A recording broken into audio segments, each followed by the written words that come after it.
A few months ago, my 31 male sister, 29, announced that she would get married. The planning process took a while, but the date and venue were agreed on. Unfortunately, my sister has a baby, male, that just loves to cry. He cries all the time, unless someone takes him outside for fresh air. So a few days ago, the wedding started. Because I was out of town, I missed the night before the wedding.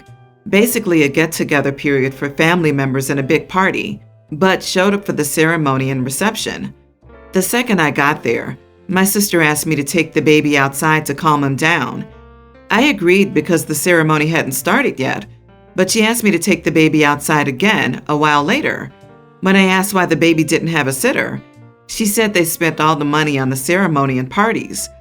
I was annoyed because I wanted to sit in on the ceremony, but just about everyone jumped on me, telling me to do my sister a favor, that it was her day. I asked her about when I was expected to take the baby out for fresh air, and she gave me this huge list of times that meant I missed out on the important parts.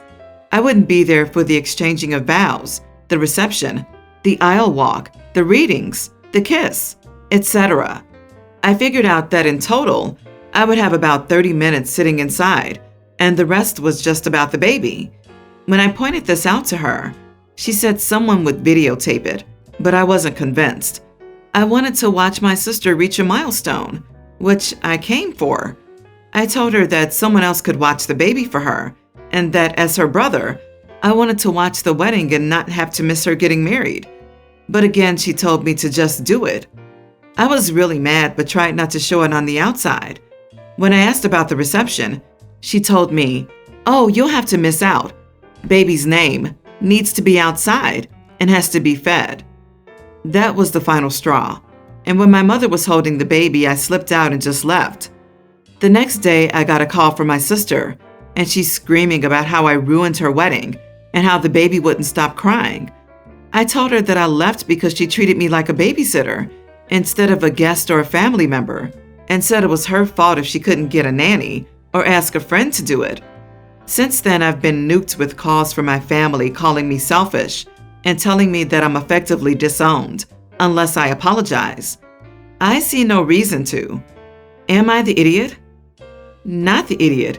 Why couldn't she rotate baby duty between family members? She basically implied you were the least important person for her at the wedding. Plus, how expensive would it have been to hire a babysitter?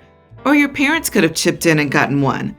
I find it funny that they're calling you selfish when it doesn't seem like any of them volunteered to take turns babysitting, so it would be fair, and at least you could go to witness some parts of the wedding. Even more important, why didn't sister just ask OP beforehand? He's not only the least important person at the wedding for the bride, but also not important enough to be notified before the actual ceremony. Sheesh. OP's sister's planning was very poor. Not having family members rotate the duty is one thing, but blowing all the money on parties without regard to their own child is another. Not the idiot. Were you the only person certified to hold a baby? My God, considering how all your family treated you, I'd take this as a goodbye gift and take my leave. Your sister could have easily asked for money for a babysitter, and I bet the family would have chipped in and helped out.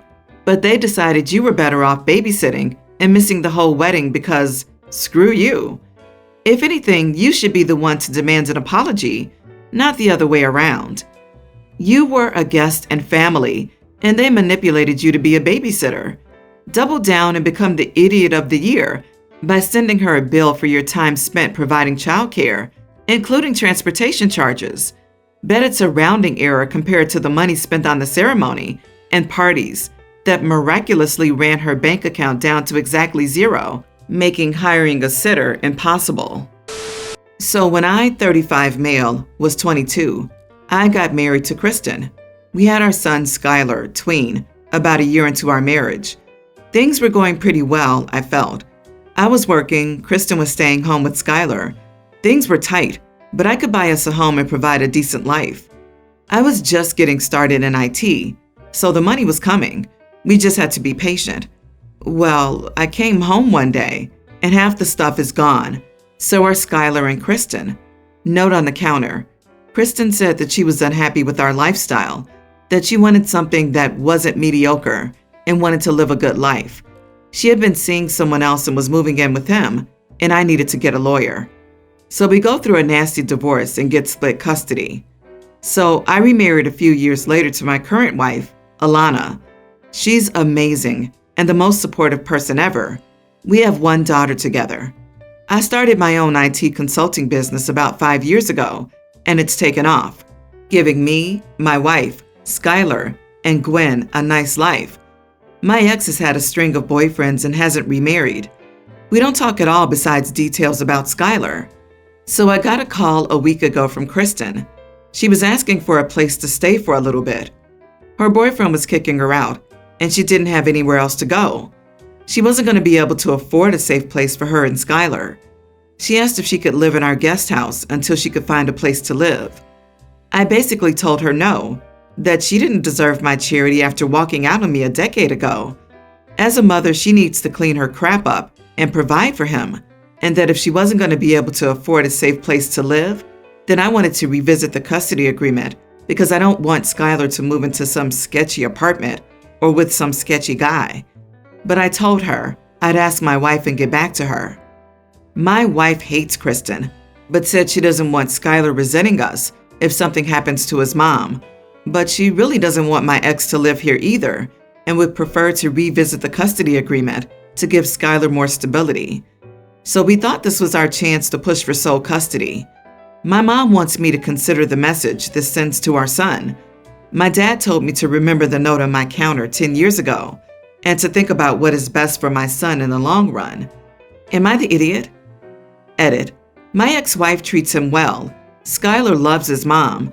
She isn't a bad mom to him. We haven't asked his opinion because we're sure he would want her to move in. But I'd sooner give money to a slot machine than Kristen. She doesn't get child support, and I wouldn't even pay for a hotel room for her. Not the idiot. Get Skylar in your house and call your lawyer. His well-being is the most important thing. It's not your responsibility to give her lodging. That's on her. Get sole custody while she sorts herself out and revisit it when she has a stable place. If she has no one else to stay with alone, then again, that's on her. Honestly, it will be harder to get her out if you let her stay, and it will be messier for everyone involved to have to kick her out later rather than just not let her move in now. You are the idiot.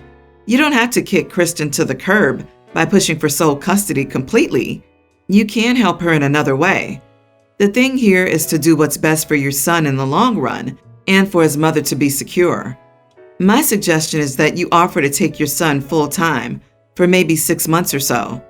This will give Kristen time to get a job and accommodations, allow her to take him for the day on weekends, etc. Once she has life sorted out, custody goes back to how it is now. You are the idiot, OP. The message that sends to your son is that people are responsible for their own actions and the consequences of them, but we don't take advantage of other people's misfortune. Your edit is showing your motivations are not about your child's best interest, but what appears to be revenge. Going for sole custody or having your ex-wife move in are not your only options, and you know it. My fiance and I have a little son and 2 daughters. My fiance has a brother, Joey, and Joey's married to Debbie. They've been married for about 5 years. Joey has a daughter who he had very, very young, is now in her 20s and moved out of the house. And Debbie has no children of her own. This means they're both late 30s empty nesters. Over the last few years, I've always been uncomfortable with them. Whenever we are around, Debbie will offer to cook, but not just something quick. She always has to make some elaborate BS, so everyone praises her nonstop. Last time, she picked some stuff out of her garden to make a quick dinner. Apparently, according to my fiancé and his friends, she basically caters to Joey 24/7, and I am constantly hearing from my fiancé that Debbie lets Joey do X, Y, and Z without getting mad, or Debbie does this or that. Basically, she's a trophy wife. Anyways, my fiancé has 2 sisters who are married and have children. Of course, Debbie can't help herself, and the tradition is she makes the kids a special cake for their birthday and decorates them and whatnot. In my experience, it's what I ordered versus a what I got thing. But again, she gets endless praise about her talent and whatnot. Anyways, I mentioned I was planning a birthday party for my son over a family dinner, and she offered to make him a cake. Now, here is where I might be, honestly, probably am, the idiot. I had just had it lately with how amazing she is in her life with literally zero real responsibility. So I told her I will let the professional women at Walmart handle it, and I didn't really want a woman whose ability to cook and wait on a man is the only thing she takes pride in setting an example for my children. So, am I the idiot, or am I right not to play into the "yay, domestic Debbie" BS, especially in front of my kids? For the record, my family says I'm wrong. You are the idiot, OP. Who turns down more cake? This woman has done nothing literally to you except catering for free at her own toil. Your only complaint with her is that she's too nice to you. She's doing nothing but being kind when she literally grows the food, prepares it, and serves it to you for you to eat. There is no shame and no problem with you being in your 30s and having adult children and an empty nest. She's finding ways to fill her time, and looking after people and cooking them food really isn't the worst way to do it. Also, you have no idea what a trophy wife is. Yeah, I chuckled at the trophy wife bit. OP used it wrong. Maybe OP thinks trophy wife means someone I'm jealous of. However, OP, while jealousy is a normal emotion to feel and does not define you as a person, the way that you react to it does. It's okay to feel jealous sometimes. However, it's not okay to be rude and put people down because of it. So you are the idiot. Yeah, trophy wives don't cook and garden. They go out with their friends, shop, get spa treatments and plastic surgery. The only work a trophy wife has to do is sleep with their spouse and be pretty and young. Sister-in-law seems to be an old-fashioned homemaker type. If she likes doing that, I have no issues with it. LOL, you are just super petty, jealous, bitter, and an idiot. Agreed. It seems OP's problem is more that she can't do the things Debbie can, and a lot less to do with Debbie herself.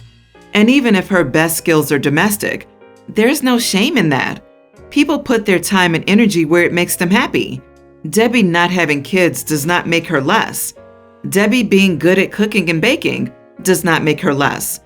Being petty, rude, misdirecting, and insecure makes OP an idiot big time. It would be much more beneficial to take some of that energy and work on OP and their relationship. I, female 34, am diabetic, and keeping packed snacks near me is essential because I often get low blood sugar due to issues with appetite. I don't eat lunch or dinner properly. My brother-in-law and his pregnant wife moved in with us a month ago. The issue began when my sister-in-law started eating my snacks that I usually keep inside the fridge. I tried buying more snacks, but sometimes they run out, and I end up drinking water mixed with sugar in the middle of the night because I don't have anything else to eat, and my husband won't go out to the store and get me anything. I told my husband, and he told me to be patient with his brother's wife because she's pregnant and is considered sort of sick, so she needs to be cut some slack. I had it, to be honest. I moved all my snacks into the bedroom and inside a box just to keep them safe. Sister-in-law said it was strange that I no longer buy snacks, but I told her that I still do. I just keep them safe in my room so no one can touch them. She side-eyed me, then an argument ensued after my husband and his brother came home. My husband scolded me for being rude to sister-in-law and childish for moving the snacks and keeping them in the bedroom. I told him why I did that though. He knew what was up, but he said I overreacted and that there was no harm in sharing. He demanded I put whatever snacks I have back into the fridge and stop acting like a child, but I said that I won't. And if his sister-in-law and her husband get upset, they need to understand that I'm diabetic and need those snacks essentially. He yelled in my face, calling me childish, then walked out. Brother-in-law and sister-in-law are cold-shouldering me, and my husband keeps pushing for me to put the snacks back into the fridge where they belong, or he won't speak to me as well. Am I the idiot? Not the idiot. She can buy her stupid snacks. She's gestating a baby, not turning into one. Brother-in-law and sister-in-law should spend less time eating snacks and more time job searching or interviewing so they can get on their feet again if they're about to have a baby. Jesus. Not the idiot. Let me get this straight. 2 adults who are about to bring another human into the world are having a meltdown because you won't share your snacks? Please tell me there's a plan for them to move out soon, because this will not get any better when the baby shows up. Then they'll have a laundry list of things you should be doing for them. I think OP needs to move. They don't understand she could die. Unless the pregnant lady also has diabetes, she will not die, and the baby won't be harmed if she's hungry. OP will literally die if she doesn't have these handy. Aside from which, they belong to her. The husband yelling at his diabetic wife over snacks is the mega idiot. You are the idiot for telling sister-in-law that you were actually still buying snacks. You should have just agreed with her. Yes, it is funny I don't get them any longer, isn't it? And moved on. Bunches of red flags waving about your husband, though. Sister-in-law is considered sort of sick due to her pregnancy and needs special treatment, but you're not considered actually sick because of your diabetes and given the same special treatment? Your husband won't even run out to get you a medically necessary supply? He's putting sister-in-law's health above your own. He calls you childish for doing the responsible thing and making sure your medical supplies are on hand when you need them? I mean, the divorce lawyer is calling you. My parents own a couple of restaurants in our town and make good money from that. My father recently decided that he wanted to make a college fund for all of his grandchildren, as he felt that was a much better investment. Now my sister's, Haley, husband Mark, has 3 children from his previous marriage that live with them and visit their mother on the weekend, and my sister and he have 2 children of their own. Both of them have their own business and earn a lot. My father wanted to create college funds for all 5 of the children, whereas I don't think that it's fair that he includes Mark's 3 children in the funds, as they're not a part of the family. I mean, they don't even call Haley mom. Haley celebrates all the holidays with Mark's ex because of them. I, Alice, believe that Haley's stepchildren shouldn't be involved. I mean that it should be Mark's and his ex's problem, and the amount of money Mark has, I don't think paying for college for all 3 of the kids would be a problem at all. Plus, his ex has a well-paying job too. Plus, her current husband also has a huge business. However, my brother Alex thinks that I'm being insensitive and should have no problem whatsoever with them being included as they are part of our family. Am I the idiot here? I mean, Mark and Haley have been married for the last 7 years, and my father really loves those 3 kids like his own. But still, loving someone like their own doesn't make them your own. You are the idiot. Did it ever occur to you that your opinion is completely irrelevant because that money isn't yours? You are wrong not just for trying to control what someone else does with their money, but also for saying that those children are not really part of the family. They are part of the family. Your sister is married to their dad, and the children live with them.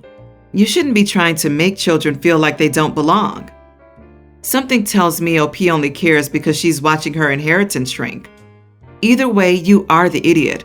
Stepkids are family, and your input means jack. Seriously, I'm a child of a blended family, and if my stepfather's family had viewed us this way, my siblings and I would have been crushed. OP, stay away from your sister's family. They don't need your selfishness anywhere near them. You are the idiot. Your father could include the stray dog down the street in this college fund, and you would still get no vote. Your father decides how and who he wants to spend his money on. Also, how lovely that he looks past DNA and considers family those he loves, not just those he's genetically related to. And how lucky of you to have a father who wants to share his success with the next generation. How unfortunate for your father that he has such a selfish child.